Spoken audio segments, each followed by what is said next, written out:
and welcome to the Declassified Cheat Codes podcast, your source for weekly gaming news, and not just gaming news, but the newest news in gaming. I'm your host, Josiah. And I'm Hillhouse. Can't even get through the intro without laughing. I know, man. It's so funny. The newest news. Yes, indeed. I mean, it was a mistake, but I think it was a golden mistake. I think it's a mistake that I can live with if it means that the quality of my mentality towards the podcast will go up. But, you know. Well, I've got a small piece of news for you, Josiah, actually, that I was going to surprise you with. I thought this was kind of cool. Mm-hmm. I was wearing a headset and helping a customer that was outside and, talking to the customer, at the drive-thru, obviously. Let's not be coy. And they get up to the window and I took their money. And it was a gentleman and two ladies. And the lady in the back actually rolled her window down so they could all talk to me. And he said, "Hey, man, have you ever thought of being in radio?" And I said, "No, that's funny. People say that all the time, but that's just not my bag, blah, blah, blah." And they said, "No, seriously, man, you could do sports and all this." I said, "Actually, I've got a podcast." And these three people looked up the podcast and followed us right then and there in the drive-thru.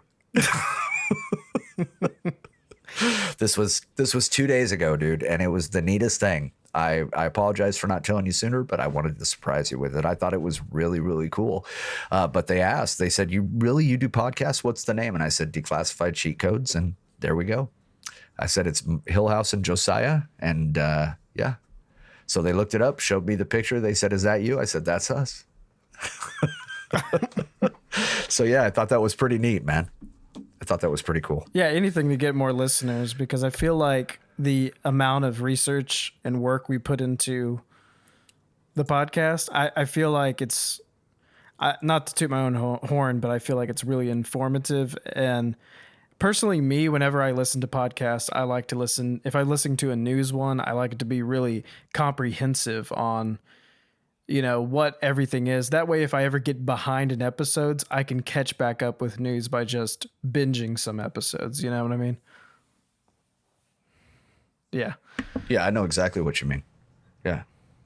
But yeah, I like our podcast. I think we do a pretty good job, and we, we're gaining, it's slow and steady, but that's it. It's a grind, It's not gonna, we're not a YouTube sensation Justin Bieber, but we are, we're getting there. I think we do a pretty damn good job. Yeah, as a great man once said, "Please forgive me, but I'm not used to performing to a crowd where there's so few people. It's not my swag." Yes, that's true. And if people don't like me, they can come fight me in real life. It's fine. If they don't like the show, they can come fight me. That's all there is to it. Did you just throwing it out there? Did you get what I was quoting? Yeah, I got what you were quoting. Did you hear about that? You need more people. The Lil Wayne. Who was that? Lil Wayne is on tour with Blink 182, and I think there were like 3 shows into the tour. And just a few days ago, like 20 minutes into his set, he basically looked out at the crowd and said, "You're going to have to forgive me. There's not too many of y'all out there, and I'm not used to performing to so few people." And then he said it wasn't his swag, and then he left the stage and basically, I think he said something like, "I can't do this tour anymore," and he just left the stage, which is really funny. Oh, wow. He's since then backtracked and said that he's not quitting the tour. But it's hilarious because when I first heard about this tour between Blink 182 and Lil Wayne, I thought it was the dumbest idea for a tour, because there's no way that there's Lil Wayne fans that are coming and also like Blink 182. It's totally a concert that is Blink 182 fans, and they may also be Lil Wayne fans. It's a one-way street, I feel like. I don't feel like there's much crossover from the other direction. I feel it's like Blink fans that also like Wayne. You could be right. I just thought it was a dumb idea for a tour to start with. But yeah, he just came out and said that it wasn't his cup of tea or his swag. His swag. I bet they get more people from this, because it sounds to me like a pretty well-timed publicity stunt. I feel like you could replace Lil Wayne with almost anyone and nobody would care. I like Lil Wayne, man. I do too, but I think he's all right. But under his own context, you got to realize that he's on tour with Blink, and probably 80% of the people in the crowd are not coming to see Lil Wayne. Yeah, I mean, at least it's not Nickelback. You know what is funny is he's saying that Nickelback. I'm gonna get hate for that. I mean, from who? Nobody will defend them. That's true. That's true. That's true. No, the funny part is that he was complaining about the size of the crowd, but I've been to other concerts before where the two co-headliners, let's say, are so different that a large majority of the crowd would clearly leave after the first artist, and then a different group will show up late to the second. So it could be that he was saying that it was small crowds because they knew that Blink was coming on last. It could be that maybe he was getting rubbed the wrong way because every night the crowd would get really large by the last couple hours of the show, but they wouldn't be there during his set. He felt more like a true opener. Yeah. Like a true opener. I don't know, but I could see that happening. Which is what he's used to being, really. He's used to being a headliner. I mean, a lot of people know who Lil Wayne is just because of TV and commercials and all that other stuff that he's been doing, over the last few years. So it's just a lot of people in all genres really know who he is. But you are right. I mean, if people just aren't into his music, but they're into Blink-182, I mean, that's the kind of thing that happens at like these county fairs, like take, for instance, I went to see George Clinton and the Funkadelic Parliament. I wanted to see them, but Los Lobos was up before them. So nobody was heading into Los Lobos. So I jumped up and I got to front row center stage with my girl at the time. And I stayed there for the Los Lobos concert. Well, come to find out that I'd heard many of their songs and I liked it. So I had a good time and I got to see both bands front row center stage. But it's kind of that kind of atmosphere is what it sounds like, is that, people go from one stage to the next to see the ones that they really like. Los Lobos. So nobody showed up yet because Blink-182 wasn't Los Lobos, the band that nobody actually knew they loved. It's so true, dude. It is so true. When they hear the song, they're like, God, who is this? You say Los Lobos. They're like, no. I thought it was you too. But no, I just think it's funny because I think that I know this is a gaming podcast, everyone. So don't be worried. Anyway, there's music in games, people. There's music in games. I think it's just funny that the thing is, it's way more likely. So I was saying that it's way more likely that a Blink fan also likes Lil Wayne, but actually it's way more likely that a Blink fan doesn't want to see Lil Wayne, meaning when co-headliners have that amount that leave before the headliner, the one that goes on second, and the amount that shows up when the one that goes on second shows up, when they have that ratio happen, if they're totally different genres, like it's going to be intensify that ratio. And that's what I think is so funny, is that probably is what was happening. It was probably two totally different crowds coming and going. And there was probably some mainstays. Like I know people that would have wanted to see both. Like that's not unheard of, but you start pushing on an envelope basically that makes that way more likely to happen, Yeah. Yeah. You're right. But yeah, I just thought that was a funny thing in news. This week, since I'm so topical. Hilarious. So topical that last week we didn't say anything about bathwater. I had it. No shit. I had it in my mental notes, but I decided not to talk about it. Well, actually, it's funny you mentioned that because there's on my Twitter page, I follow several of these other gamers, and I was wondering if one we of could them's do a female gamer. Oh, we could totally do it, dude. We could totally have a Twitter page. Oh, you mean bathwater? Yes, bathwater. Well, and it could be a container with half and half, on Twitter, who's this girl who's on Twitter who's a gamer. She took a picture of her legs in the bathtub and she said, "Does anybody want to buy my bathwater?" So I found a picture of a big old fat guy in a hot tub And I said, will you buy any of mine? And next thing you know, she's going, I'll buy 10 jars. And so I'm like, oh my God, you guys are disgusting. But the funny thing about that story, man, have you heard the latest on that? No, what's the latest on it? That somebody bought her water and actually tested it for DNA, and it proved blank. Nobody took a bath in it. So they're suing her for false advertising and basically theft. Or she can just send out more water and put DNA in it. I don't want it if they're going to put DNA in it. I feel like everyone bought it for that Hell, I don't reason. even want it at the beginning. Okay. It's just crazy. These dudes will do this. It's just, I don't know. But anyway. Hey, well, when we open our store, the first item will be bathwater, and it's going to have DNA in it. So don't you worry. Declassified codes, bathwater. I won't tell you where the DNA came Right from, on. but there will be DNA in it. And they will be under 2 ounces so that we can ship them everywhere, including the continental United States. We should put our bathwater in like little vials that they can put around their neck, like little necklaces. Yes. Little like holy water. Dude, you're talking like some basically like holy water trinkets. Just make it gamer boy bathwater. You're talking some Billy Bob Thornton, Angelina Jolie kind of crazy shit Money's going on money, now, man. Mike. That is true. So let us know if you want our bathwater. I usually take showers, but I'm more than happy to plug in the tub, and I'll save all that for you. Just let me know. When we share our Patreon, it can be the highest Patreon level. Is you get like a case of water, like it's already bottled. It's non-potable and not for human consumption. Oof. We'll have to go out and make sure we get extra dirty. They open it. They're like, I sure hope it's not just regular water. And they pull it out. It's like brown. Like, oh, they weren't lying. That's this time I washed my ass collection. Jesus Christ. From declassified PG The codes. once a week. All right, buddy. It was a Friday. Oh my God. That is messed up. Okay.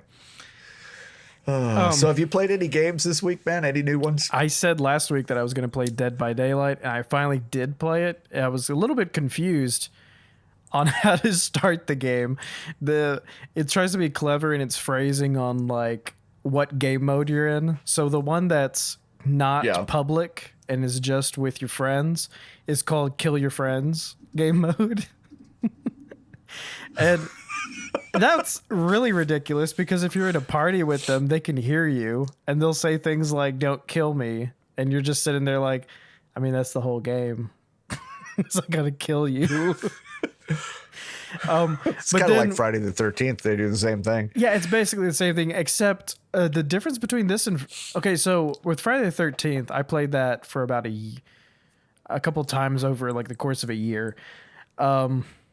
I thought it was really hard for the...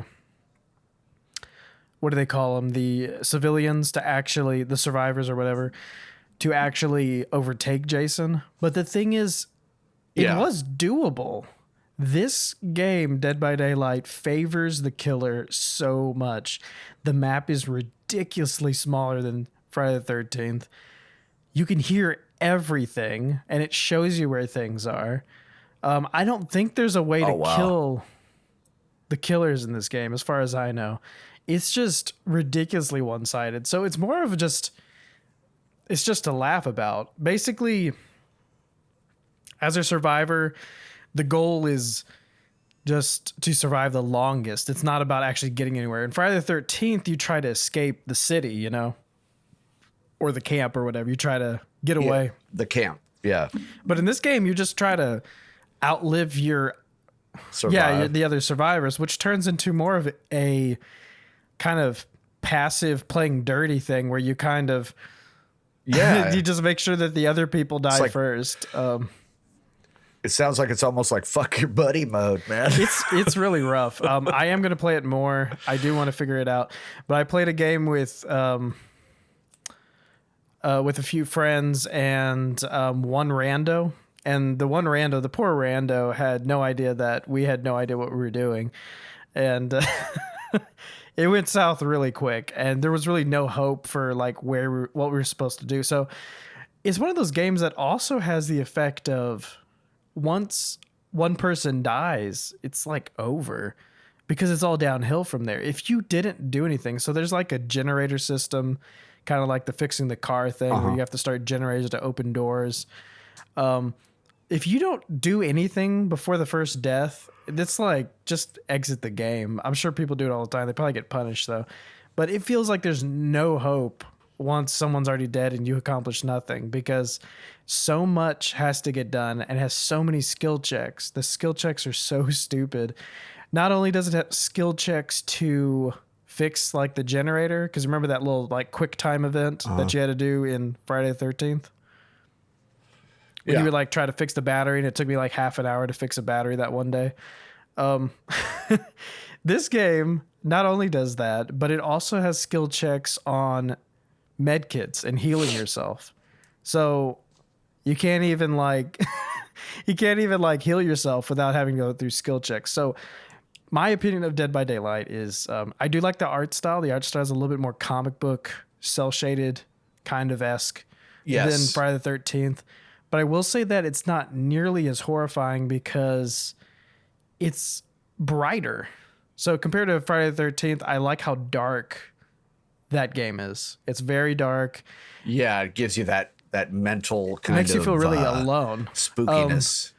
Yes. Dead by Daylight makes you just feel like you're in a social experiment because it's very bright and it's a very geometric area. And you don't feel like there's much creativity into it in comparison to Friday the 13th, that even though it has a lot more realism in it, there's a lot more that feels random. You feel like memorizing those maps takes a lot longer. Dead by Daylight, I feel like you could memorize these maps within a day. Like, really? Yeah, they're very simple. Like hiding and stuff, you probably would just guess people's patterns really quickly. So I feel like if you were often the killer, you would just dominate people all the time, you know? But yeah, I just don't think it's as scary as a game, and I don't feel like there's as much challenge to it so far. I may change my opinion. Did I say opinion? I do think I will play it more and let you know if I change my mind about it. But as of right now, it's just more of something to laugh at because it's just so ridiculous. But it is very hopeless, you know? Yeah. The other game I played this week was actually just today. I downloaded Talos Priniciple again. I had played it on the PS4 a couple of years ago. I never finished it. And now I have it on Xbox, and I'm going to try to replay through the whole thing and maybe finish it this time. And the first time I played it, right on, I had a lot of fun with it. It's a really great mind-bending game. It's really trippy, and it's voiceovers and all the little notes and stuff that you read on computers. It's pretty cool. Like, it really gets in your head. It's got a lot of psychology in it about what it means to be human and stuff. It's pretty cool. Like, it actually like asks a bunch of big questions on what defines humanity, what defines human beings, what's a soul, stuff like that, which is really cool for a game that is as detailed as it is. It has actually really detailed animation. It's pretty simple. It's a 3D It's not a platform. It's a 3D puzzle game. So it's kind of like Portal, but instead of portals, you use things like lasers and I'm sorry, you use lasers in Portal, don't you? Cubes, which you also use in there. It's kind of like that. You just move things around. Oh, okay. So it's pretty cool. You just figure out all these puzzles and you collect pieces. Pieces get you into other doors. Doors gets you into more secrets. Makes you find out the story. It's a pretty engaging game. I think it's on sale for like $25 right now on Xbox for like maybe one more day by the time this episode posts. But no, I think it was a lot cheaper on PC and PS4. It just recently came to Xbox. I don't know why it took so long because it's like an indie title. They usually get on Xbox and PC first, but I think it was actually on PS4 really early. But it's a really cool game. Check it out if you have a chance sometime. it's not one to see like a playthrough of. That's not really fun. You kind of have to experience the confusion and basically problem solving of it to actually have a good time with it, you know? So check it out, Talos Principle. It's on all platforms except for Switch, I think, right now. What'd you play this week? Very cool. I played actually 3 games. 2 of them were quite similar to each other, but it was still pretty cool. I played Goat Simulator. I've never played it before. I've always wanted to play it. I used to watch a guy on YouTube who played it, and it just cracked me up. And I couldn't believe that some of the stuff that was going on. But so I gave Goat Simulator a try. I didn't do too good. I ended up somehow on a boat with nobody driving it, and I couldn't figure out how to steer the damn thing, and it was just hauling ass across the ocean or whatever it was. I ended up hitting an island, and I bounced out of the boat, and then the funny part is I've played this game. I don't know what you're talking about, but go ahead. Dude, I don't know what happened because I jumped on the boat because I was going to headbutt the guy into the water. I thought, okay, I'm going to do that. But the asshole started the boat and undocked it just before I hit him into the water. So I'm a goat on a boat, and, you know, I had nowhere to go. So there I am, Dr. Seuss. But it was crazy. I ended up on an island. Then I ended up out in the water, and I realized really quick that goats cannot swim. Cannot float. But there must have been a bug in the game because, it floated. And as long as I didn't move, the current took me back into where I wanted to go. So the goat could then, float. Okay. When I would go onto the bottom of the ocean, I would hit the jump button and fly out of the water for these horrendous leaps. It was just insane. So then I ended up on a bicycle. I couldn't ride the bicycle, obviously. Bicycle's great. Because there was a guy riding me. And I just I laughed the entire time. It's one of those games where it doesn't really matter what you do. You're just going to have a good time. You know, you use your tongue to grab things and move it. You lick stuff.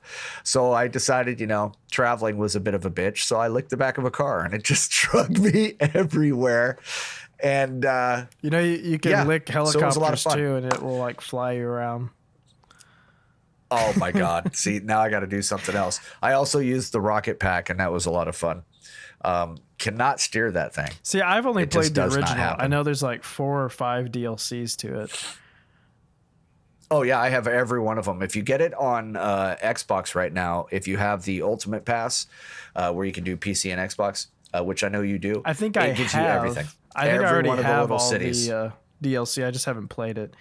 Because the original release, the only achievement I didn't get in the original release was the one where you have to go into a house and they have Flappy Bird on the TV, and you have to beat Flappy Bird on the TV within the game that is on your TV. And it is just as hard as Flappy Bird, if not more, because you can't even get like a good angle on it. I think I've probably wasted an hour of my life trying to get that achievement, but I finally let it sit because I got too angry about it. But there's a lot of funny Easter eggs in that game. Like, there's so much little stuff crammed into it. And I'm just talking about the original. It's like and it's like they purposely left it like buggy, and the physics are just stupid and going into a ragdoll mode, and the ragdoll button, just some of the stuff. Oh my God, it's just it's insane. But you know, I got destroyed a few times by vehicles. I did those things where one of the things that I didn't realize I was doing was when I had the jetpack on, and I got huge high scores for remaining airborne for a long time, man. But it was, mostly the environment, because I was hitting the side of a mountain and it just wouldn't let me fall back down. But it's a lot of fun. I'm going to play it again just to have a good time. I want to try to get a bunch of people to co-op with me, because I think that it would just You're playing on Xbox? Yeah, I guess I'll jump on sometime. Dude, it's so much fun. Pretty ridiculous. So much fun. There's a But there's a thing where what's you that? summon. I think you summon at least one devil goat. Yes. There's something where you also summon something I else, was like a zombie goat or something.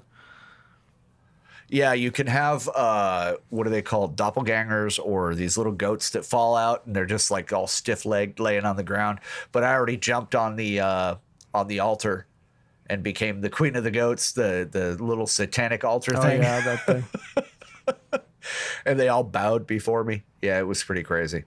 But yeah, it was fun. I enjoyed the shit out of it. I'm gonna definitely play it again. But then I played two scary games. Zombie kind of apocalypse games. The first one that I played was called State of Decay 2. Mm-hmm. I know a lot of other people have already played that game, and I think it I may just have wanted to just give hit it a its 1-year anniversary. Like yeah. recently. And they have some really cool. They have some really cool what's it called DLCs. Some of the new stuff that's out, like Heartland, and a couple of other things that you can use. But I've only played up to the point where I have my first house that's protected with wall and the barbed wire and all that stuff, except for a small part in the backyard. I got the three other people that are with me, and so far, man, I really like it. It's a lot different than the other zombie games that I've played in the past, but this one actually, I want to go out and I want to do the quests and I want to find the stuff. The zombies aren't like so difficult that you can't beat them, but I can see how it could be a real pain in the ass if you were trying to take on one too many. Yeah. So yeah, I enjoy this game. I'm only at the very beginning of it, so I'd like to talk about it a little bit longer, maybe somewhere in the future once I get deeper into the game. But yeah, I absolutely love it. It's worth it. If you like this kind of open world survival games, then I definitely recommend State of Decay 2. So far, so good. There's a lot that I like about State of Decay 2 as opposed to other zombie games. I'll talk a little bit about it. Number one is... Yeah, absolutely. I feel like the amount of zombies, like let's say in any open world game, when you walk out, the amount of other generated characters really adds to what that world is. And the thing is, State of Decay does not have a ridiculous amount of them. I feel like it feels realistic, and it reminds me of like the TV show Walking Dead in the sense of if you go walking out, you may just see like 2 on the side of the road, and that's fine. It doesn't have to be a horde every freaking time. And I think that's really gives a lot of character to the game. It kind of makes it feel really realistic in the sense of maybe there's not a horde right around every corner. Maybe there's just a few stragglers, and then you just have to take them out. But then it has also the ability where you can take on 1 or 2 without any weapons, really. Like, it's possible. So you can do, like, if you're very careful, you can get around with all your weapons broken and no ammo, you know? If you do the stealth modes and you sneak up on them to kill them, then yeah, you could definitely make some moves without attracting huge hordes of them. But there was a couple of times where I attracted way more than 4 or 5, and it was a fight. Or whatever they're called. There's ones that like attract more. Well, no. There was that one screamer because that was part of the game, but I ran up too fast, looking for a place to put my partner who was bitten. And yeah, I attracted a few of them, and next thing you know, some of them were moving slow, some of them were moving quick, and I was swinging that crowbar like I always have this problem in a game like that where I end up using all my stamina to run up on the enemy to smack them the first time because I want to look like a badass. Yeah. But in actuality, then I have to like wait till my stamina comes back up because I just used it all. Oh, man. I'm really bad at things like that where you should just walk up at normal speed so that you can actually take them out. Yeah, see, I do the same thing. I go freaking Leroy Jenkins every damn time, man. You're like, oh, it's going to be so every cool. Damn and then time. You're like swinging really slow and he's like, gotta catch my breath. Yep. Well, there's another game that I just played that's almost exactly the same, to be honest with you, but it's called The Forest. And like I said, it's nothing unique. It's nothing different. The only thing that I liked about it that was different that really freaked me out is I hate flying. and I'm just deadly afraid of it. I don't know why. It just came on one time, and you're in a plane when you start the game. Now you can skip ahead, which I was so freaked out about the fact that I knew this plane was going to crash. I didn't see the little part that says skip ahead, and I watched the entire thing, which was probably not good for my fear. And yeah, it was pretty neat. They crashed the plane, and you end up waking up, and you have to start gathering items in order to survive and find out where the hell you are. But there are these weird zombie creatures that are out, and you can kind of hear them. But the freaky part about them, what freaked me out the most was I started collecting gear. I had to take a hatchet out of one of the stewardesses that was laying on the floor. And I was wondering, when I first started the game, okay, why does she have a hatchet in her chest? What is going on? So to me, it said there was more to the game that's coming. But so I started gathering items, and I gathered quite a bit of things, and I was moving around, and I ate a couple of things and had some water. So I was doing pretty good. Then I hear this damn thing laughing, and I'm like, okay, here comes the zombie. And they're going to want to do whatever, blah, blah, blah. So I chased this zombie down, and I killed it. Well, the freaky part about it, man, is this sumbitch started climbing a tree. And I did not expect that. I've never been in a game where the zombies climb trees and just look down at you and start like shrieking at you and shit. But it was one of the most weirdly terrifying things that I've ever seen. Are you sure they're zombies? Because they look they're really like weird. these weird. They look like almost like tribal. Yeah. Locals or something. But they're not. It's like a plague. And they screech, and they got glowing eyes. Oh, and, okay. It says a clan of genetic mutants. They're like these weird, they're cannibals is what they are. You expect them to come after you, but they act weird, dude. They don't like attack you. And sometimes they'll like run backwards and look at you and like kind of, and it's what I understood with this one group of them was they were pulling me in to trap me. And then I ended up getting the shit beat out of me. I beat up two of them, and another two ended up beating me up. And next thing you know, it was black screen. I wake up, and I'm hanging upside down in a cave. It didn't go good from there. So yeah, I got to restart the game. Really? It's not like a checkpoint? Oh yeah. Oh no. No, when you die, you come back, and basically that's it. So in the description on Steam, it says, defend yourself against a clan of genetic mutant enemies that have beliefs, families, morals, and appear almost human. See, that makes it even more scary. I call them zombies just because they kind of reminded me of zombies, but at the same time, dude, they're very feral. They're like, I thought that when I read up on the group of 4 or 5 that I could, it was just going to be one and I could take them out. No, it's almost like they trick you into coming over. Right. And the best thing to do is honestly to avoid them. You can actually sit inside of a bush and avoid deny, them. Defend. Yes. Defend. That's right. Avoid, deny, defend. Watch your CBL and you will learn. But so I'm going to start it all over again. It's really, there's a lot of stuff that you have to do with the inventory and all that stuff, but because there's really not a lot of customizable keys as far as making hotkeys. But as far as I'm concerned, it is one of the better scary type of cannibal or zombie games that I've ever played. I actually enjoyed it. I didn't play it a lot, but I enjoyed it. So that's the whole thing. Is it's way more scary than zombies, because zombies are brainless. But like, let's use Walking Dead as an example again. The scariest people in Walking Dead are the humans.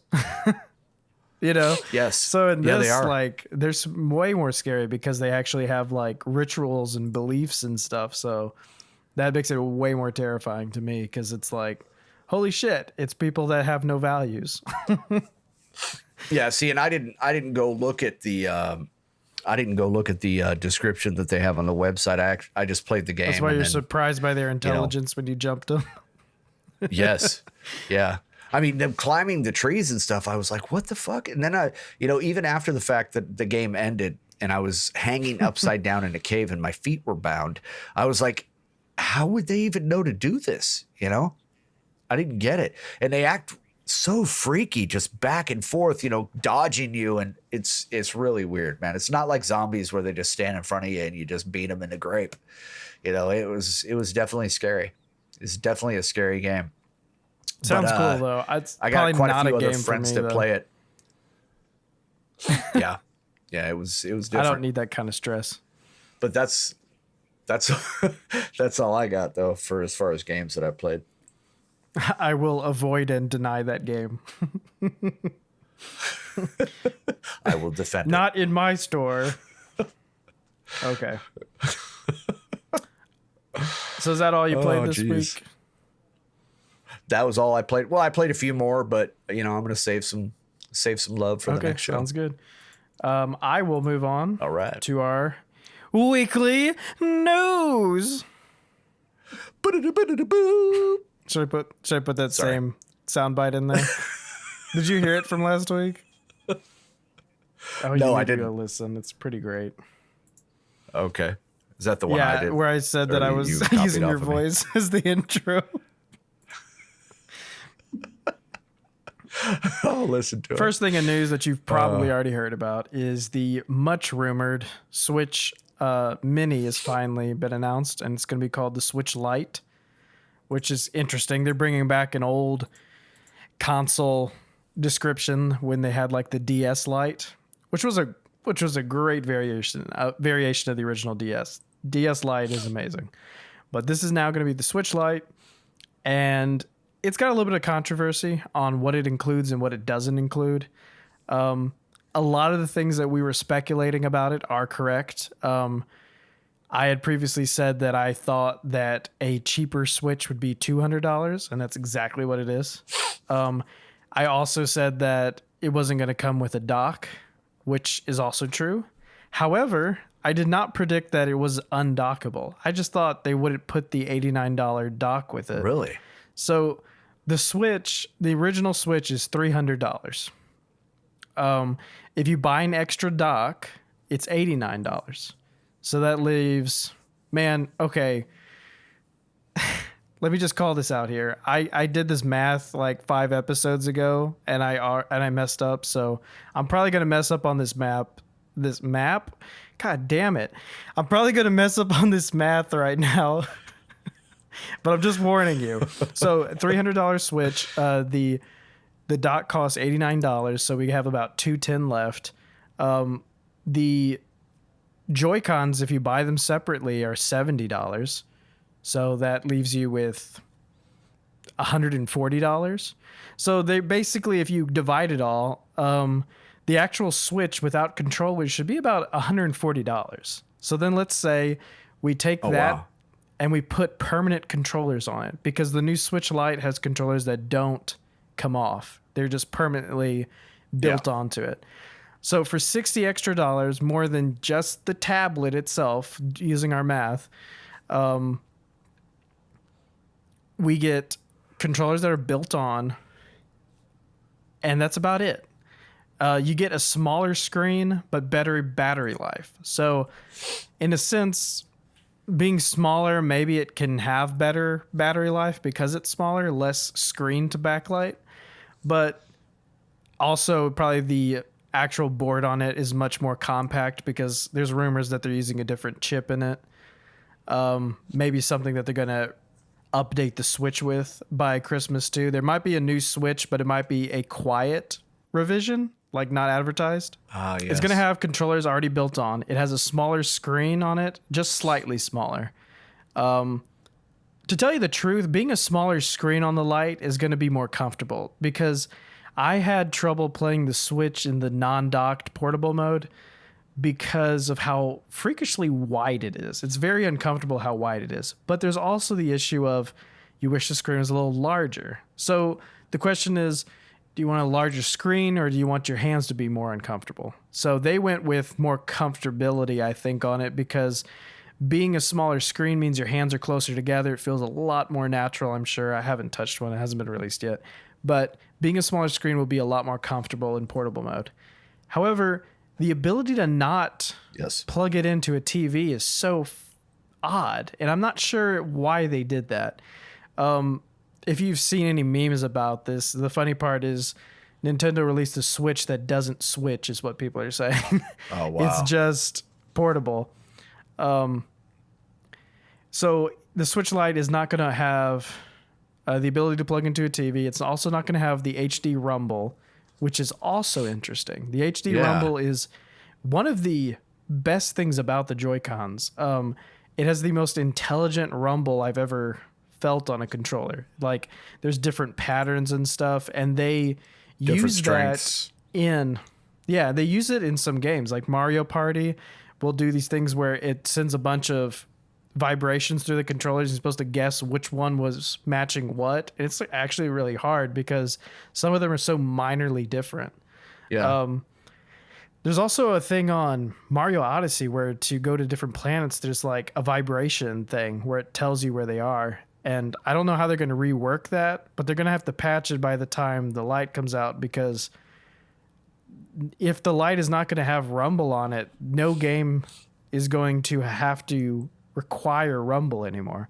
Yeah. So I bet they have a list, probably. Nintendo probably has a list of the games they need to patch for removing Rumble features. And what else does it not have? It also has no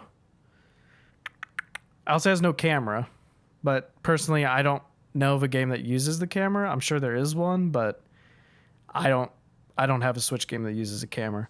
Yeah. But it will have the gyro controls, which is good. It means things like Splatoon are still playable. And any game that makes you actually move the controllers up and down. And that's about it. That's the things they took off. So they took off the size, the ability to take the controllers off, the rumble, the camera, the ability to dock it. Jesus. And the only thing they added was the D-pad, which is crazy cool. Everyone's freaking out about the fact that it has a D-pad because we didn't have a D-pad on the original Joy-Cons. Wow. So I don't know. I feel like I don't want to say it's too expensive, because I was predicting a $200 Switch that didn't come with a dock that would replace the 3DS. And so $200 is what I expected, but it feels expensive since you can't just go out and buy a dock for it. The fact that it cannot connect to your TV is very, what's the word? It's not troublesome as much as it's just confusing. I actually told someone that I was wondering if they would patch it in the future. If maybe at launch they don't want to hurt Switch sales for the main one at this Christmas, and maybe like next spring they'll patch the portable to be able to connect to TVs, because it's still a USB-C cable that plugs into it. So they have something there that is denying it connectivity to your TV. It's got to be the same hardware. So all I can assume is that probably once the Switch Lite comes out, people would have hacked around that and get their Switches to connect to the TV. However, there's an easy way to do it, dude, and I can tell everybody who's listening exactly how to. What is it? It's called a USB to HDMI. And if you have the connector that's plugging into your controller that plugs into that then goes to a USB, this will go from USB to HDMI. It's basically opening up a new monitor port on your TV. And you plug it into the HDMI 1, 2, or 3, whichever one it is on your TV, you switch to that, and boom, you should be good to go. But what they're saying is that the Lite is not sending video out of that charging board. They're saying it's just for charging. Weird. But I think that's a lie. Yeah, that's all I'm saying. I think you could use it. I think there's something. I just don't think they're that stupid. Yeah. I think that they're marketing it that way, but it probably is just got something up that's preventing you from doing it. You know? Yeah, I hear you. But that's interesting, though. I mean, I think you could get around it 100%. I think you could easily get around that. but it's cool. It's not exactly what I expected. As I was saying, the $200 is not too expensive. It's that it doesn't do enough. Yeah, if it's $200, it should still have the rumble, or it should be able to connect to your TV. One of those two. I think losing the rumble and the TV is a little bit much for something that's $200. Because if they dropped it to 180 or 170, it would feel too cheap. Yeah, you're right. It's got to be 200. I think it's not the issue of the price. I think the issue is that it's not what I wanted for $200. Yeah. And they've got one of the best rumble features out there. Do. And it sucks that they took that out. I don't know why. I guess it's because So when they made the screen smaller and increased battery life, making the screen smaller means less power used on lighting the screen. However, your battery space is taken up. But if you connect the controllers, that means you can fill all the way to the ends of the controllers. So maybe the battery could be the same size. You get what I'm saying? Yeah, absolutely. It could be. I mean, it's hard to tell or understand why they're leaving it at that price and taking away so much. Yeah, I think it's just a little bit too much they're taking away. Yeah. It's really close to what I expected, though. I didn't expect it to get smaller. I will say that. I didn't expect the size to change, but it did. Yeah. Actually, being smaller is another reason it may be undockable. I didn't even think about that. Oh, yeah, you're right. The joysticks may hit the dock being smaller. They may have to create another dock. You know what? Maybe that's it. Maybe they're going to launch it in, I forget what month they're launching it in, October, November or something. Maybe then later they'll release a dock and be like, oh, now it can connect. And be like, oh, cool. You know. Great Christmas gift for your light little switchers. And it's going to come in 3 colors. There's some really cool colors. The turquoise looks really, really cool. There's going to be a Pokemon Sword and Shield exclusive color. It's like gray with some embossment on the back. That looks really cool. It does release the day that Link's Awakening remake comes out. Interesting. So I've heard some people say that why doesn't it have a Zelda exclusive color? Because it's releasing the same day. I don't know. That seems funny. Because actually what's happening is they may do that and not announce it. Right. But the exclusive Pokemon one comes out before the game comes out. Huh. So maybe it's going to be if you buy a Switch Lite, you can play Pokemon early. I don't know what that means. It's really weird. You can get the exclusive Pokemon one before the game comes out. Huh. So that's interesting. Weird. They might just have the days wrong. They may just end up moving the date to the Pokemon release date. But that's all there really is on the Switch Lite. You've probably already seen news bullets on it. But talking about the D-pad really quick before we move on. The D-pad is the main thing that people are like, can we get a D-pad for our Switches we have now? Basically, what they're asking for is just the left Joy-Con. Can they just sell a left Joy-Con with a D-pad on it? And I think CNET actually asked Nintendo of America it, and then Bowser responded saying that no new D-pad Joy-Cons were in the works or anything. He's kind of like shooting it down. But I mean, this is coming from the company that just said like 5 days ago that they couldn't talk about a Switch Mini or Switch Pro. Exactly. And then like 4 days later, they're like, it's the Switch Mini, you know? Yep. Like their whole marketing campaign is so interesting. They've always been kind of bad at it. Even the video that they released for the Switch Lite is really confusing on what you're like actually getting. Yeah. Going and looking up a summary of what the actual differences are is way easier. But yeah, that's it on the Switch Lite. Other stuff in news that I found. Damn it.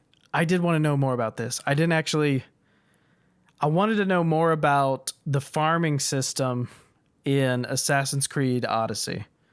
I I didn't read more into it, but that I found out was that basically Ubisoft released a workshop mode for Assassin's Creed Odyssey where you could create your own missions and stuff, which sounds really cool, right?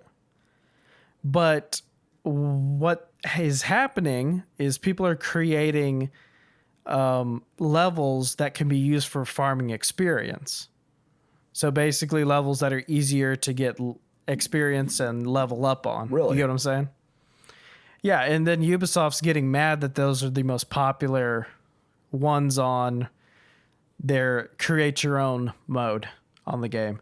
Huh. That it's the ones that are marketed towards farming. Their reaction to it was that they would remove the farming ones from the suggestions. So basically you would have to go look for them, but they're still like really upset about it. And the funny part is they're only upset about it because the game,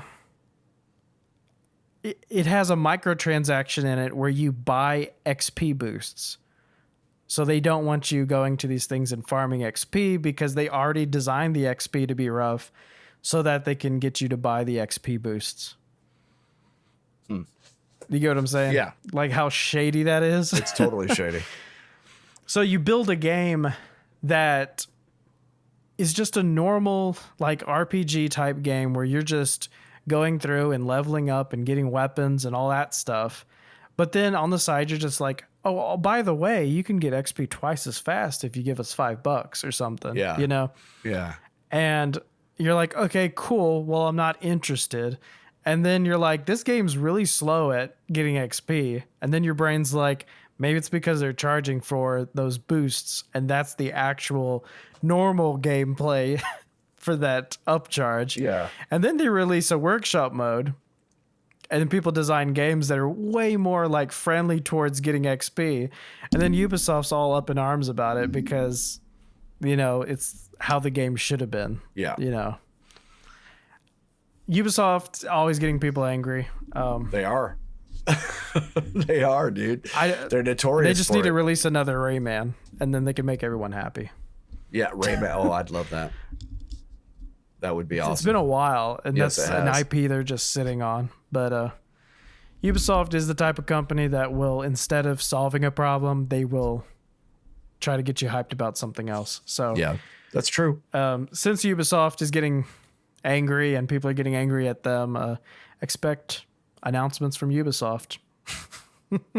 Because that's just what they do. That they've always done that, and it's always cracked me up that they always like suddenly have a new game in the works right after some scandal, you know, just to make you forget about it. Super Monkey Ball that we talked about last week on the, it was either last week or the week before. There was a Twitter account that said like Super Monkey Ball, haven't seen them in 20 years or whatever. Yeah. And, we did get some confirmation on a game, whether we still don't know if it's a remake or a new game. But we got a little bit of confirmation because there's a Taiwan ESRB rating basically for the game. Not ESRB, but their version of rating games has been released online for a Super Monkey Ball game. So it's well enough in development or done already. And we'll probably hear about that really soon. By the time this posts, it could already be out. That's true. That there's a new Super Monkey Ball. Because we started seeing the listings for the Switch Mini accessories that people were removing from European stores. We started seeing those about a month before the Switch Mini got announced. Yeah. So if Super Monkey Ball stuff is leaking right after they intentionally tweeted, I would see by the end of the month we'll probably get an announcement. But exciting stuff on there. Super Monkey Ball would be really good on the Switch. Yeah, because if you ever played the original, it was all about making the whole world kind of move and the ball move. And it was really interesting controls. But with the Switch's gyro controls, you could just move the whole screen around and make it do things, and that'd be really cool. Oh, yeah. It might actually have a learning curve to it, but it'd be perfect for Super Monkey Ball if they did it right. Yeah, you know? if they did it right. That's the key. That is the key. We always talk about that one, if they did it right. That is like the normal thing we say when we try to get excited about anything. We're just so used to disappointment. Unfortunately, over the last couple of years, yes, a lot of games have been a big disappointment. We've had one or two really good gems, but you're right. A lot of games and a lot of consoles have just been, disappointments. And, we're tired of the hype. We want to see what's, make it good before you put it out. And I think they're all learning that. I think it's a good thing. But this I wasn't prepared to talk about this, but speaking of Super Monkey Ball, it's like we're at the peak of reviving retro IPs. Yes. Basically, if there's a game, y'all can go to our Facebook and comment this, but if there's a game from like the 90s that has not had a release in the franchise since like the 90s, I'm sure someone is looking at it and seeing that they could remake it. Yes. Like almost everything that had a little bit of popularity is being either talked about or has already released something, Yep. Because I can barely even think of one now. Like every time I think of one, I'm just like, gosh, like they've already done that. One that I did think about recently was, now everyone's always wanted another Earthbound or Mother game, but there was a guy recently that put out on Twitter that they were in pretty major pre-development for a GameCube Earthbound / Mother 3 or 4 at the time, I forget, and it never came to the GameCube. And that randomly just coming up made me just think that hardly anything ever happens by accident in gaming news in the gaming industry. And that's making me wonder if he thought it was an okay time to discuss a game that wasn't made 20 years ago. Yeah. Because he's talking to people about a new game or something, but he can't talk about that. But you know how when you talk to someone about something for like hours upon hours, and then you talk to someone else, you just assume they know about it, but they don't.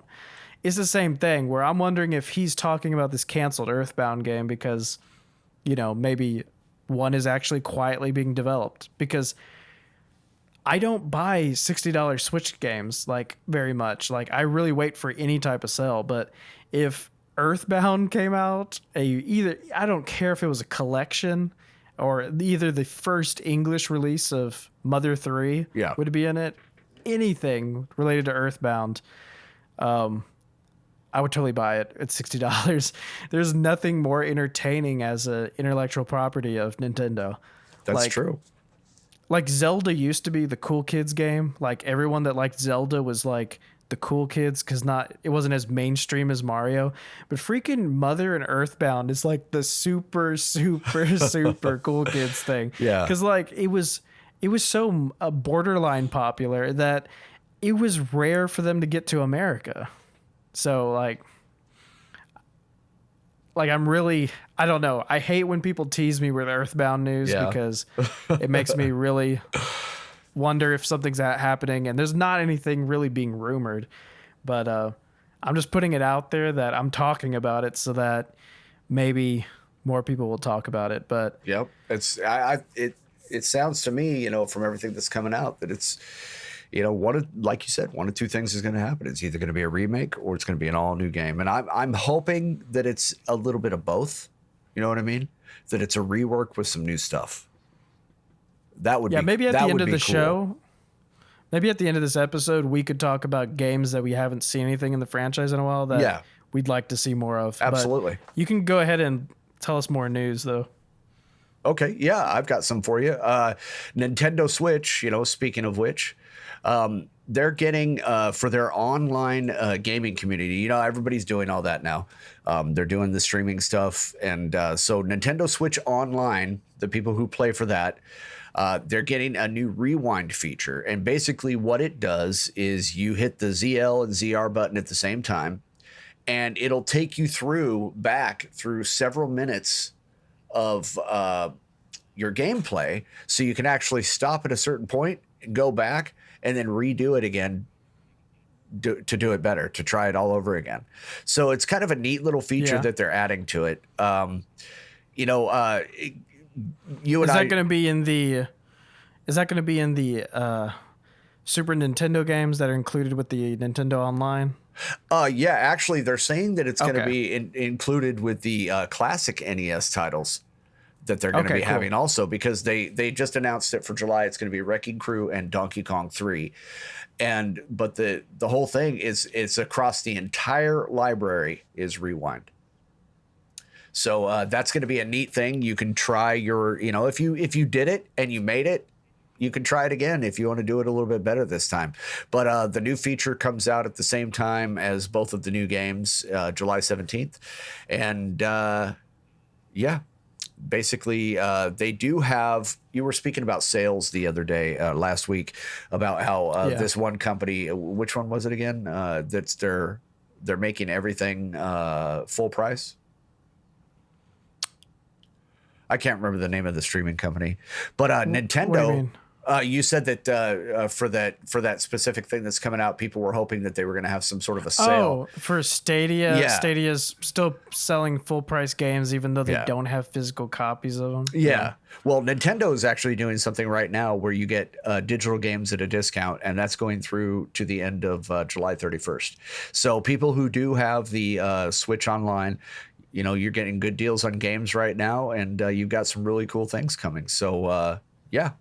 That's a little bit of news. Because it'd that's be coming from Nintendo. crazy if you had a discount all year round for being a member, right? Oh yeah, that'd That's just be unheard of. disgusting. Yeah, that'd be absolutely nuts. Fucking Nintendo. Here's some fun news, man. This is actually really cool. Cuphead is going to get its own cartoon series on Netflix. It is going to be, the developer studio MDHR announced that the Cuphead show is going to be happening on Netflix. It's currently in development. It's being handled by their in-house animation team. And yeah, dude, it's going to be all the beautiful 1930s cartoon animation style, and everything, full color, Cinesound, the music, everything. It's going to be absolutely awesome. I think it's going to be a cool retro cartoon for everybody to get into, but with a little bit of a modern twist. So everybody's hoping that older kids and adults can enjoy the show together. They said it's not going to be a little kid show.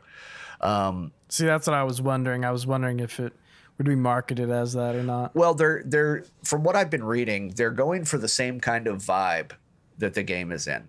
So they're going to take from that idea and they're going to expand on it. And as you know, in the game, he basically, sold his soul to the devil. But what he's got to do is go collect these souls in order to get out of that deal. So it's a Christian game. It's a Christian game. Oh, very much so. Very much so. Yes. It's each episode is going to come with a blessing prior to the episode. So it's going to be really cool. But yeah, I think it's going to be something fun to watch, man. It's definitely going to make me go back to Netflix and check it out, because I'm a big fan of cartoons. I like Family Guy. I like American Dad. I like all that raunchy, corny shit. And, of course, who doesn't love Pickle Rick? That's the thing is, Netflix has a really good variety of what they're producing as original content. They have a lot that's aimed at adult animation, so grown-ups watching, and then they have a lot that's aimed at children. And the thing about Cuphead is I honestly think it would work almost both ways, but I would prefer it to be kind of middle of the ground, kind of for teenagers, but still intelligent enough to be watchable by adults. It's going to be for young adults and adults. That's what I see happening. It's definitely not going to be a kid show. So. Yeah, but the problem with Netflix is it's turned into because premium YouTube is not premium YouTube. Yeah. Netflix has kind of turned into a premium YouTube in the sense that kids will just parents will just turn on YouTube to entertain their kids for free, but then smart parents will pay for Netflix and then turn it on for them to watch and shut up. But because of that, there's a lot of children's programming on Netflix, and I know that there's probably a lot of pressure for it to be very kiddie, Yeah, but I like the fact that the guys who they created it, it was two brothers, Jared and Chad Moldenhauer. They're not doing the animation they're letting their in-house studio do the animation. I believe at Netflix. I hope I didn't come across as saying that MDHR was doing it. But the in-house animation studios at Netflix is going to do it, which I think they're going to be completely capable of doing it. But the brothers are actually going to be producers for the show. So they're going to be able to keep the input. And I think with what they created, you know how it is with an artist, man. You don't want to destroy what you've created. You don't want to get too far away from what you wanted it to be, because then you're basically nothing but a sellout. So I think these two brothers are going to do a good job with this, man. It's definitely something I'm going to watch, and I think it's going to be a lot of fun to see what happens. But there's no release date yet. They just say it's in production. So hopefully it'll be coming out soon. But yeah, it's going to be Cuphead and Mugman doing their thing on the Cuphead show. So I think it's going to be a lot of fun, man. I really do. It's definitely going to be worth watching. Yeah. There's not much I go to Netflix for, but I would definitely watch that. Yeah, I go there for my superhero shows and some of the more, raunchy, bloody, gutty shows. But other than that, I don't watch a lot of TV, but I'll definitely watch the Cuphead show for sure. Dauntless, remember that game that came out from the makers of Fortnite? So they've just had their first major update.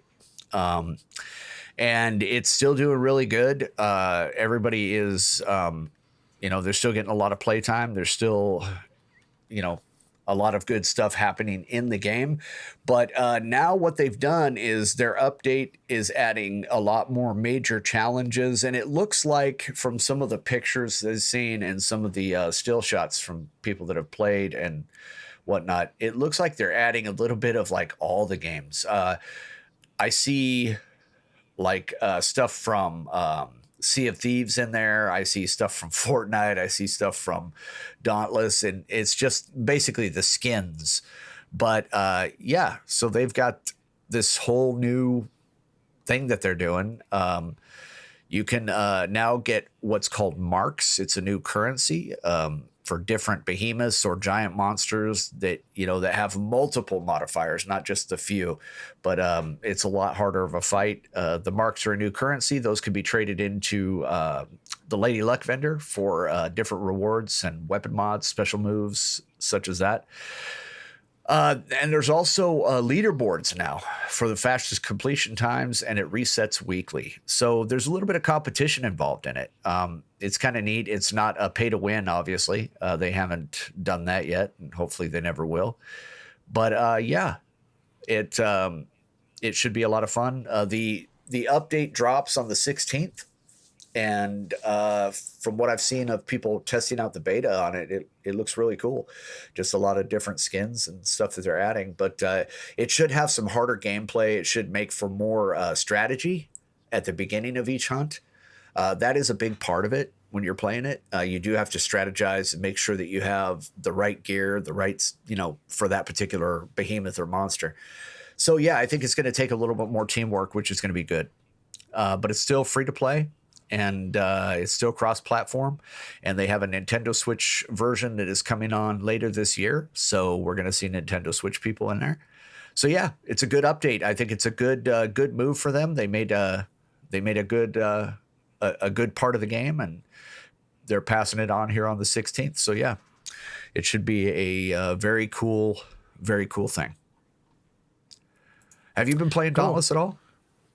No, but I was just looking into Phoenix Labs. That was the developer of Dauntless. Yeah. I was trying to see what else they made, and I'm thinking this is their first game. It really is, but if it's because like, they use the Unreal Engine and Yes. they're distributed by Epic. Yes, and that's why I think that Their looks so publisher, crossy between Fortnite and Sea of Thieves and all that. Even on the skins and some of the gameplay and stuff, you just see a lot of the same things in it. And it just... Yeah, because... I'm sorry, go ahead. Yeah, because there's not even a Wikipedia for Phoenix Labs. The one that's linked to Dauntless is actually incorrect, I'm pretty sure, because it says it's a firewall company that was formerly known as Meth Labs. What? That's a little crazy. It's a different company, I think. Oh, yeah. Can you imagine trying to design video games and you're called Meth your Labs? name is called Meth Labs? Yeah, you're coming out with the new GTA thanks to Meth Labs. Oh my God. That is insane. No, but I haven't been playing Dauntless. There's a lot of games I haven't been getting around to. Games like that, you know. Yeah, I've been trying to put in a little bit of time here and there to each one, but it's just hard when you got a lot of them that you love, you know. I even played a little Apex the other day, season 2. Whew, realized how bad I sucked at that.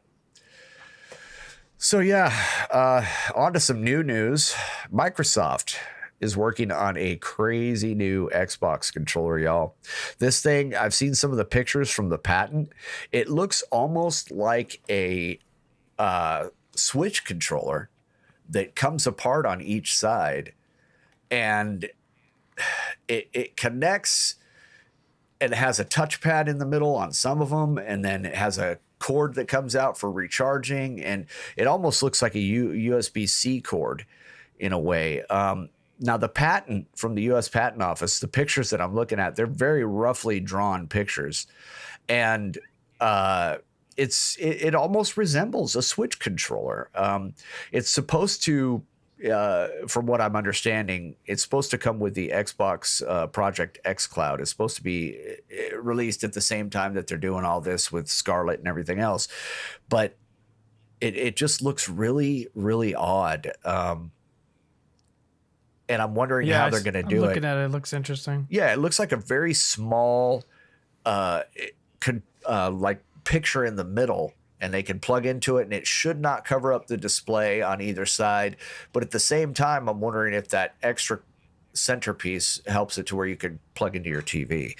But it's very Joy-Con-esque. You know what I mean? Joy-Con-esque. It looks very much the same as the Nintendo controller from some of the pictures that I'm seeing. There's not a lot of pictures on it. They haven't released a whole bunch of them, but it's interesting. I think it's going to be a crazy, interesting new controller. Does not make me feel as comfortable as my Xbox controller looking at it, because I'm sitting here looking at how the hands would be, the thumbs and whatnot. And I don't know if it's something that I would like. I'll just have to see what it looks like when it comes out. But it's supposed to be used for multiple gaming environments, meaning some people are speculating that you're going to be able to use it on a mobile device.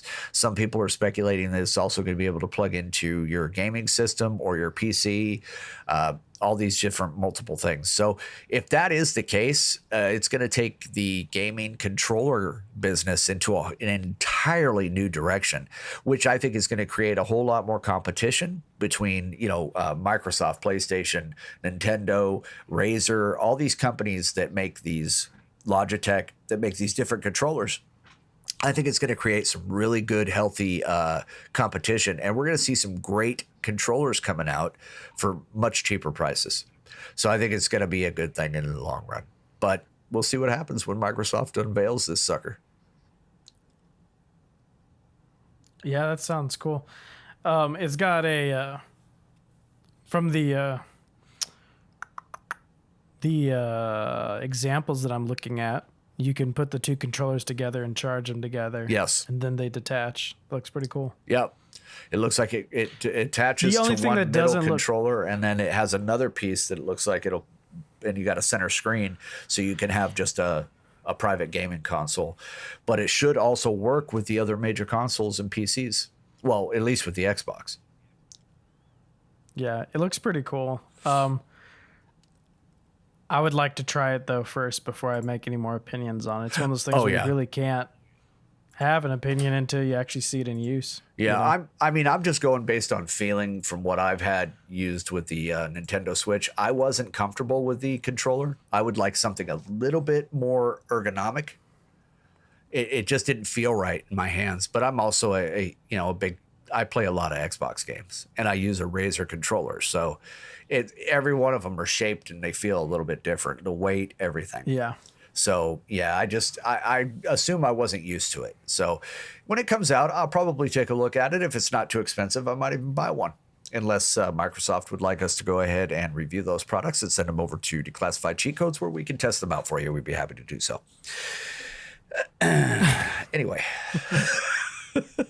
My last bit of news, man. This is a little crazy.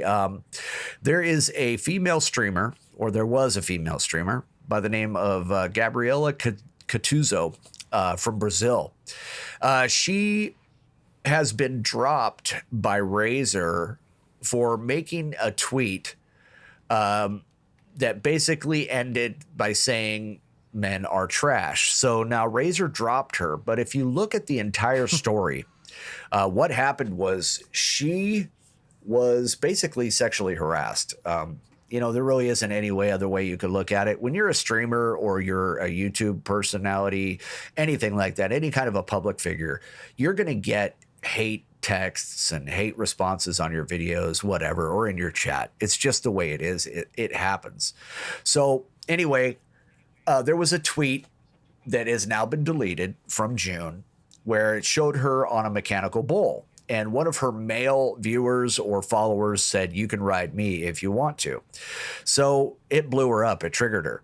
And she came back with, and I quote, "There's always going to be fucked in the head macho man to talk shit and sexualize women until the woman starts making jokes, right?" And then she added, "And this is why men are trash."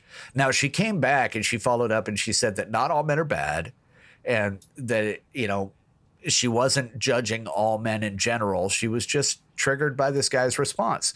But unfortunately, Razer came out and they said that they would like to make it clear that Gabby is not a spokesperson for Razer and has never been an ambassador, a brand ambassador. She was part of a team of influencers who are called upon to use and publicize the brand's products.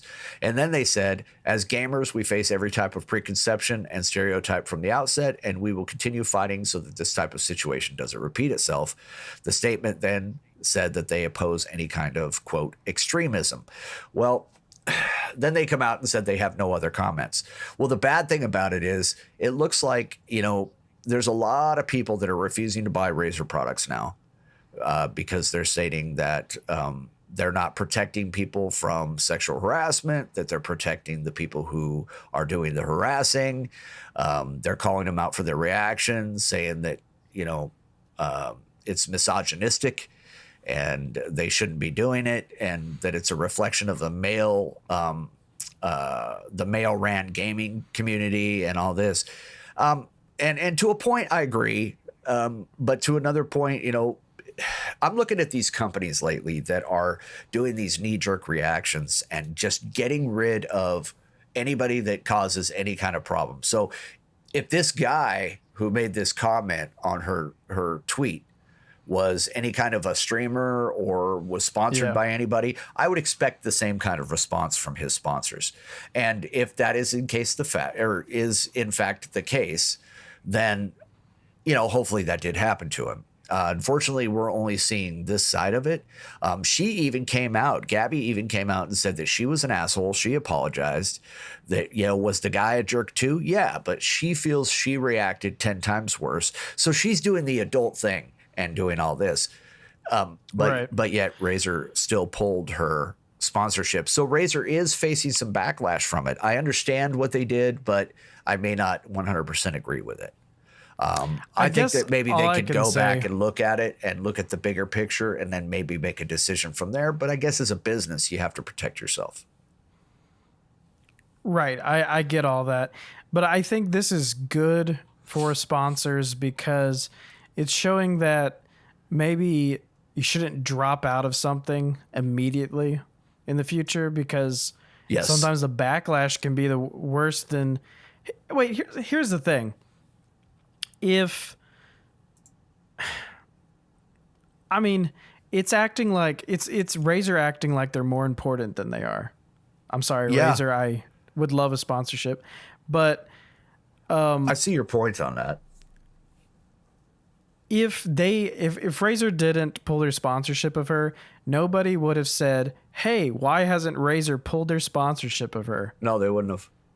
No, because people don't constantly look at the list of her sponsors, because usually sponsors are only seen in a good light when a streamer is talking about them. Well, the streamer will say, hey, go check out this website and use this promo code, and they're happy and go lucky about it. But when things get like really shitty and dark, people judge the person, not their products. Unfortunately, yeah. That's the right thing. They do judge the person. They don't, like, if somebody does something bad, let's throw pro Jared in there, okay, with whatever he was accused of or whatever. The man's okay, a saint. Yeah. Well, let's say that let's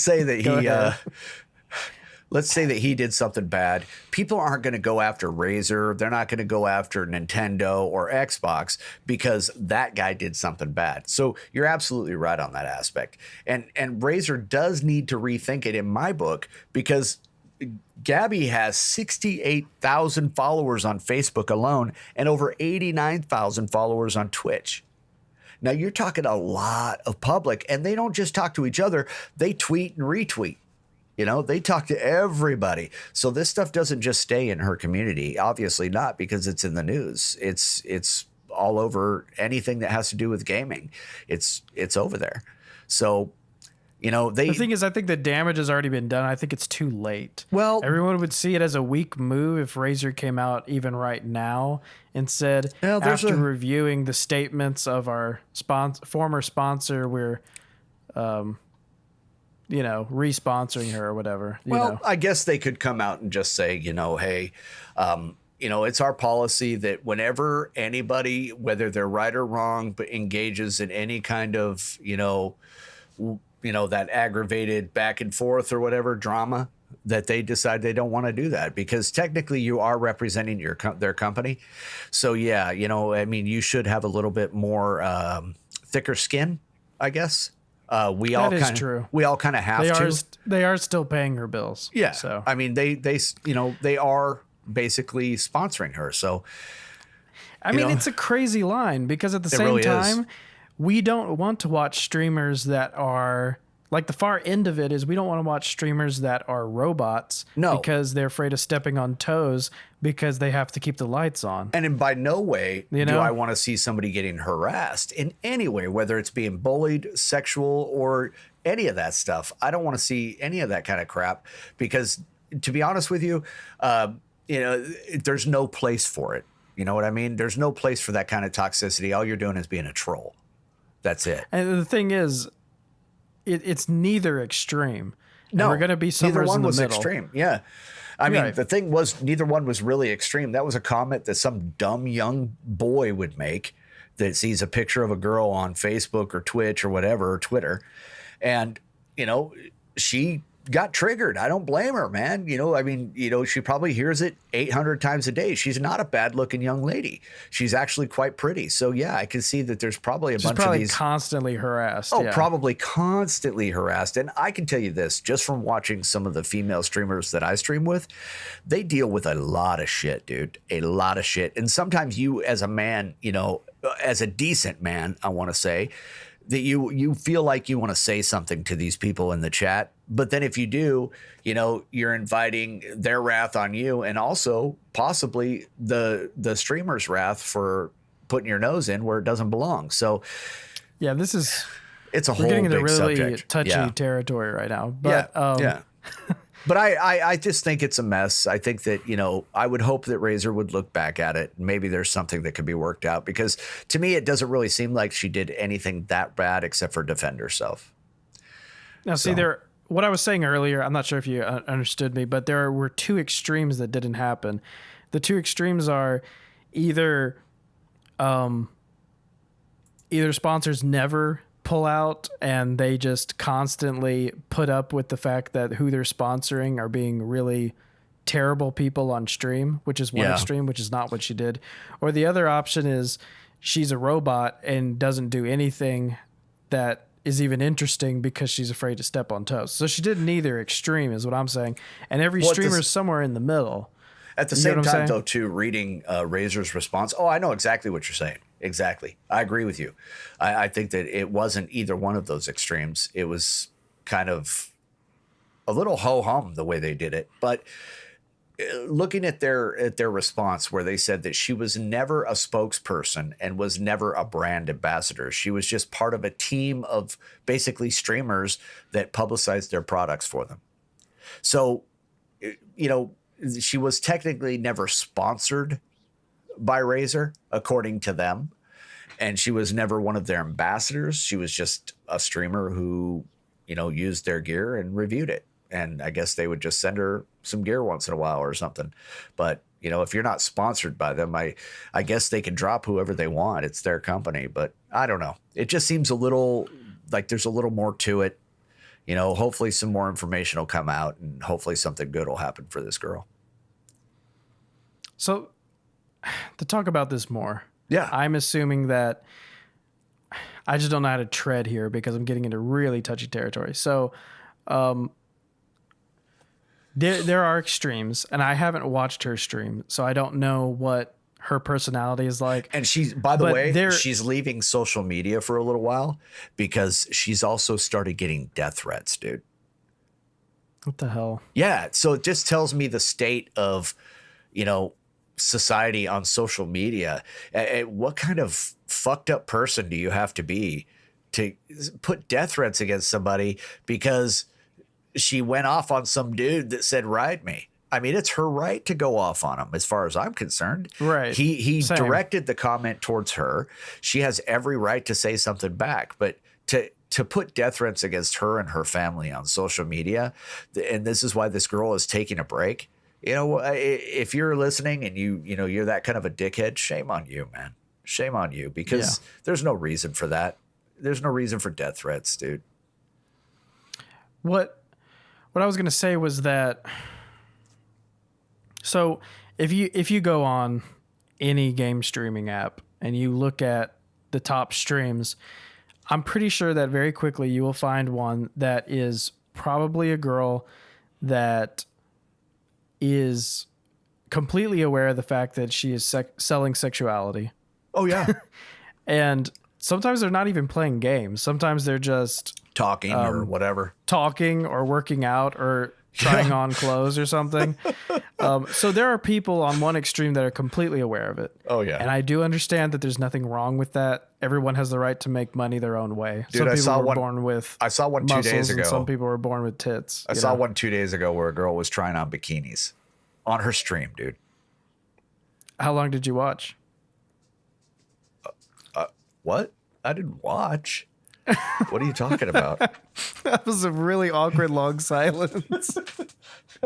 No, I when I was scrolling by, because a lot of times on some of the different platforms, I'll just check them out, and I noticed it, and I'm like, nah, this can't be real, dude. This, lo and behold, man, this girl's on there putting on bikinis, and she's got a shit ton of followers, but she knows what she's doing. Eventually they'll get flagged or something or banned for short periods, but still at the end of the day, they're making money. Yes. You know, they're doing their own thing. And I may not be able to have ground to complain about that. But what I was getting at is, for every one of those, I am sure that there is an equal amount, I'm going to give them the benefit of the doubt, of girls that are slightly attractive or very attractive that do gaming and are probably are struggling mentally with the idea that maybe all of their success is due to their looks, not because of their personality or their ability to be an entertainer. No, you know what I mean? I totally understand that.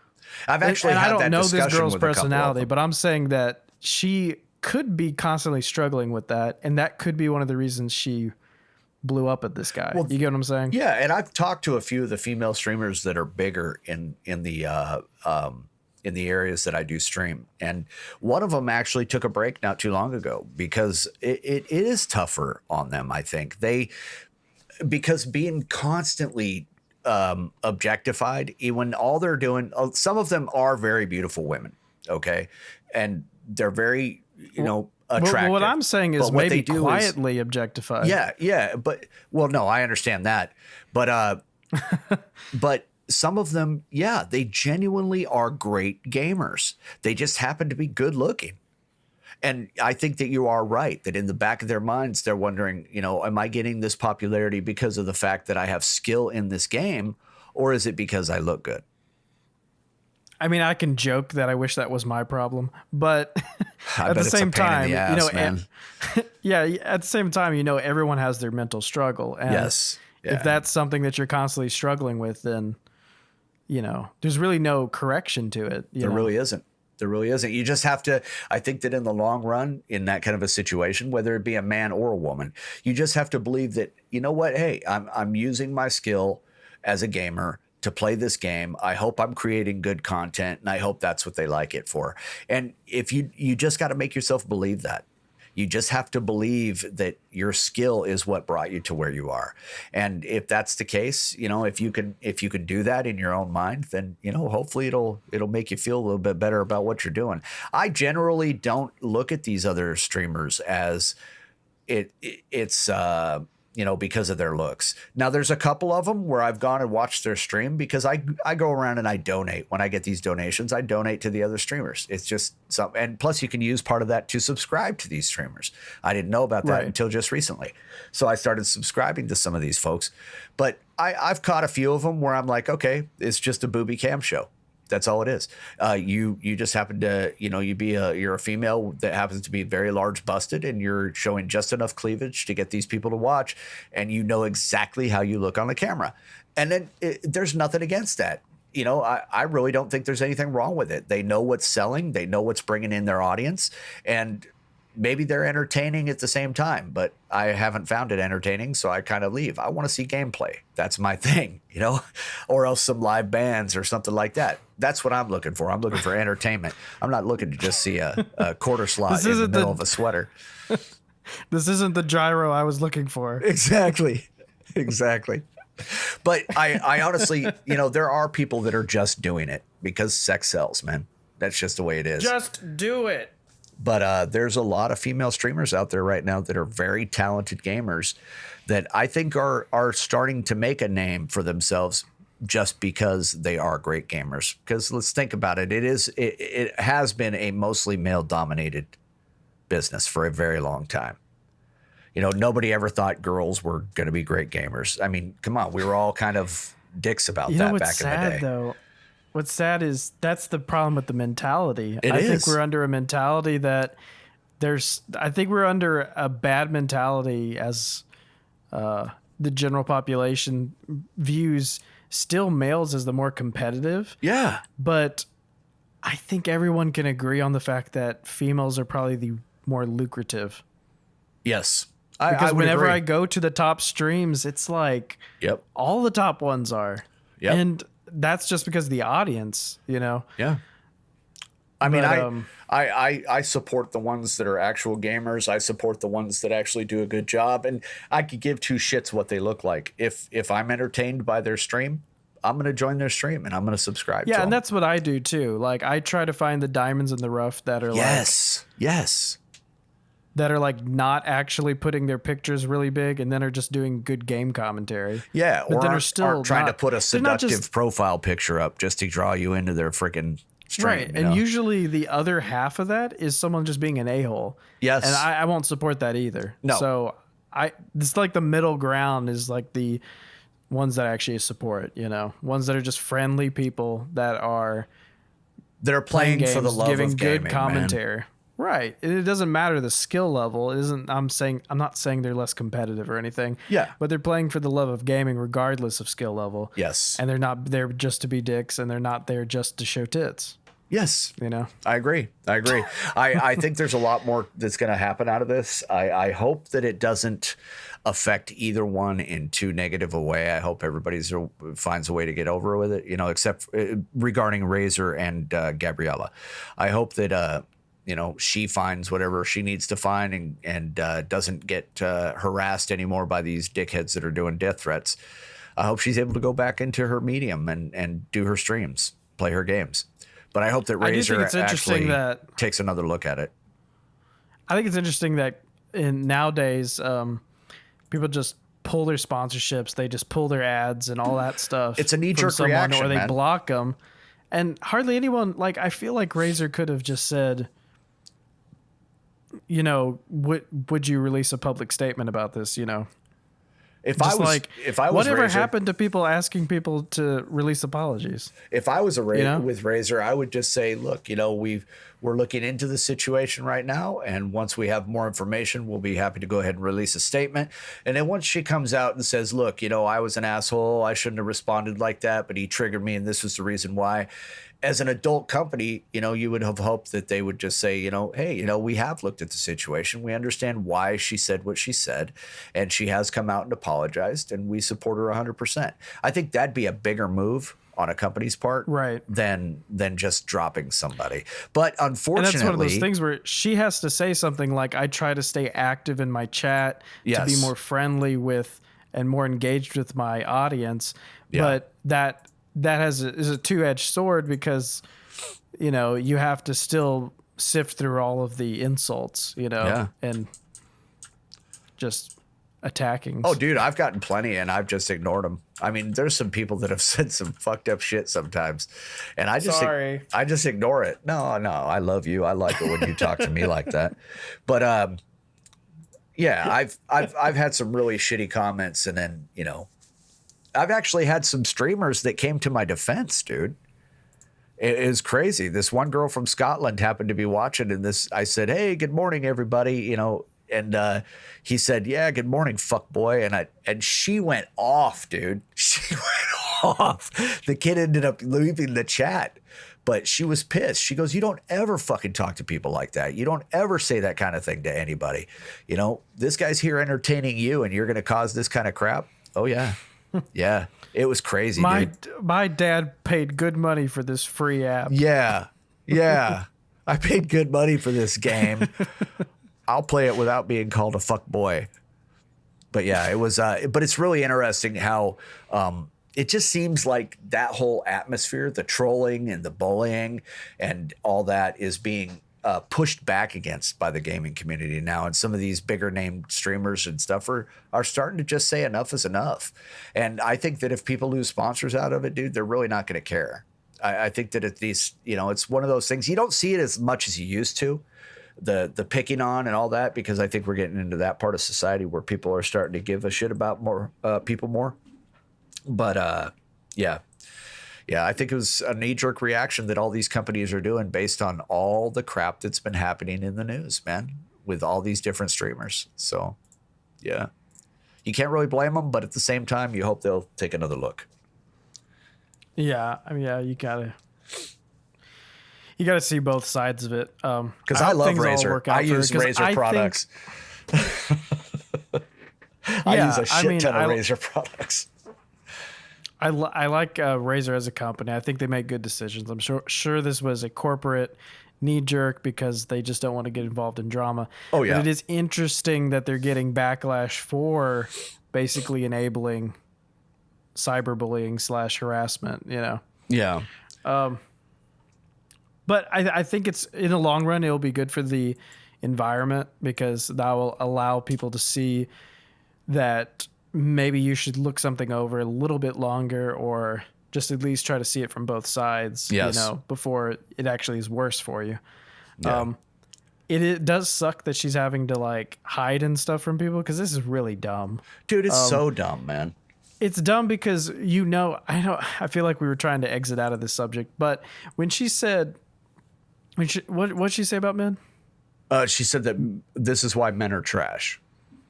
But then she came back immediately and said, look, not all men are trash. I understand that. I was just pissed off. I think nobody would have heard it that way, though. Yeah. I think everyone would have heard that she was talking about that man in particular. Exactly. I mean, what is she supposed to do? Be able to stop right there and, think, and she wasn't cognitively and say, you are trash. Here's the thing, is you are trash would not actually be appropriate, because what she actually meant was closer to men are trash, because she was trying to say that guy was displaying everything that is trash about men. He was the epitome of it. Yes. That's how I took it. That's how I took it. Not saying that all men are trash or everything they do is trash, but if you take all of the worst qualities, that is what he was That's what he was displaying. That's like somebody saying a blanket statement just because, take this, for instance. We've seen it happen many, many times growing up to be men, from boys to men. We've seen these guys ask these girls out and they say no. And you say, well, she's a fucking bitch. And women are bitches. Well, you're going to make that kind of a blanket statement because you're pissed at the moment. Am I saying that it's right? Absolutely not. I'm not saying that it's right at all. But people in general, human beings, make blanket statements. That's what we do.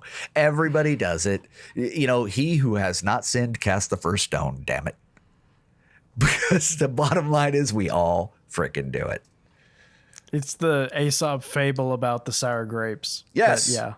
Indeedy. But the grapes are bitches now. Jesus Christ. Yeah. But yeah. That's about all I got today, though, man. I did say earlier that we were going to come back to game franchises that we haven't seen anything from in a while. I didn't think about much because we were just talking the whole time. The only thing that came to mind, though, was Silent Hill. I would love a new Silent Hill game. Actually, I feel that like would be pretty it's been a while since the last one. I know it was kind of recent, but I want one that's a little bit closer to the Silent Hill 1 and 2 and like earlier ones. You know? Yeah. I would like one that's a little bit more inspired by the tone, and the atmosphere than basically just a zombie game. Maybe do a little remaster, but keep the same kind of feel. Yeah. I could see that. But I could see that. I just feel like as they went on, they were trying to get more and more Resident Evil. And it's just, that's not what Silent Hill is. It shouldn't be so combat oriented, Yeah. And sometimes they're way too much combat. The Silent Hill games really shine when there is no combat, Okay. But that's the only one I could think of. I didn't really think of anything else. Yeah, I honestly, off the top of my head, there's not a lot I can think of, I got one. But the only one that they are remastering, that they are going back to the basics with, that I'm very excited about because I've already paid for it, is World of Warcraft.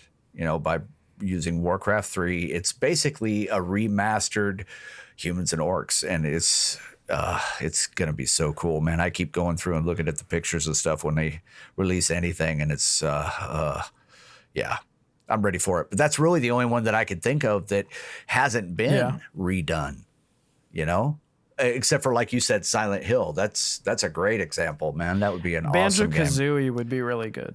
Banjo and Kazooie? A new Banjo-Kazooie would be really good, especially since they just added them to Super Smash Brothers. Yeah. I think that's kind of showing maybe a hint that they might be thinking about something. And the thing is, Microsoft is not using their IP to the fullest extent. They're sitting on a bunch of old stuff that they could bring back. Yeah. I wish they would bring back Blinks the Time Sweeper. That was a really good Xbox OG character. And I could see them redoing that, We got Psychonauts coming back with a second game with Microsoft. Yeah, and true. Some of those older titles, Xbox should be looking at what franchises they had on the OG Xbox that they could revive, and PlayStation needs to be looking on the PlayStation 1. I think they're making a Twisted Metal TV show. It'd be interesting if they made a new Twisted Metal game. That would be really cool, actually, to coincide with the release of the TV show.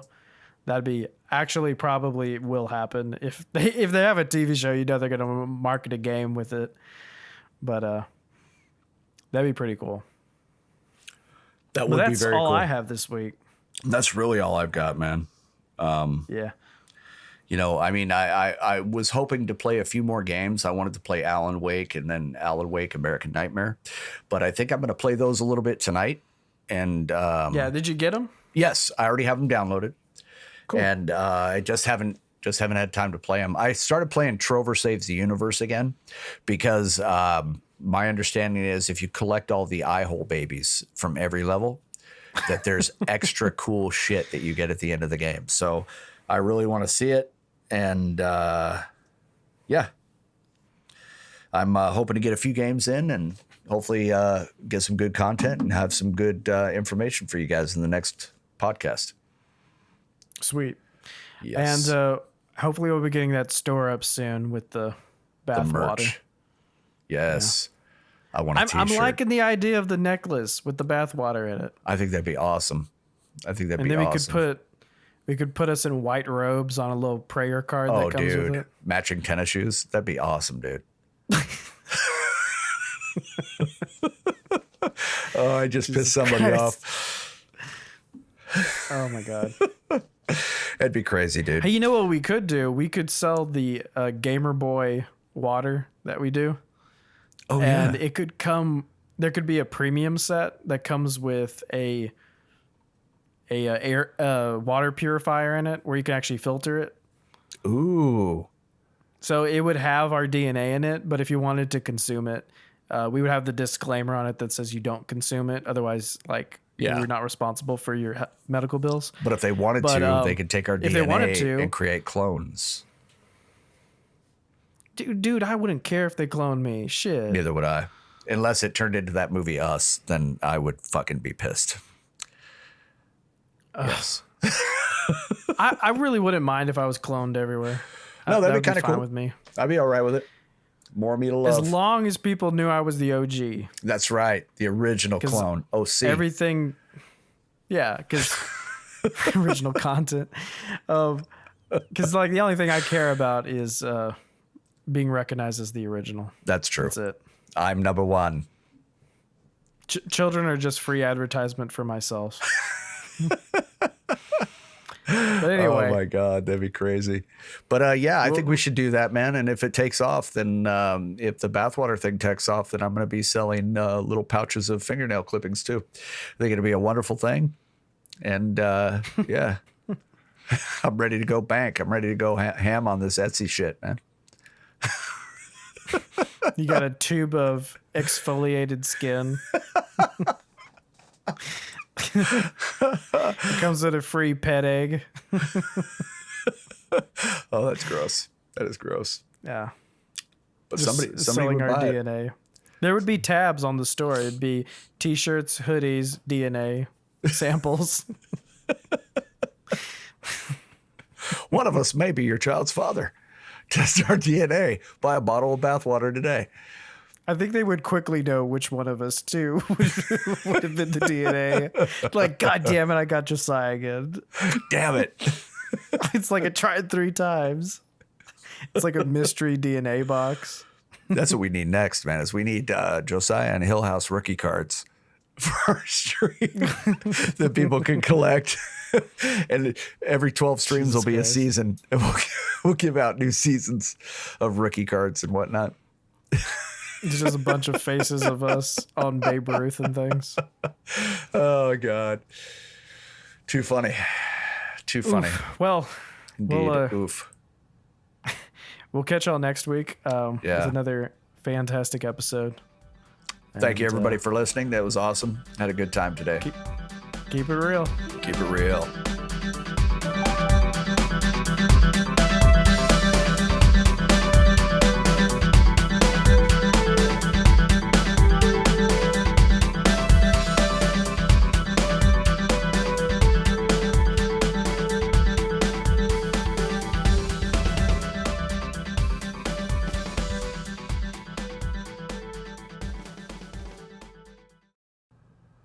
Yeah, I mean, at least it's not Nickelback. I was wondering if we could do it. Oh, we could totally do it, dude. We could totally have a Twitter page. Oh, yes, you mean bathwater? bathwater.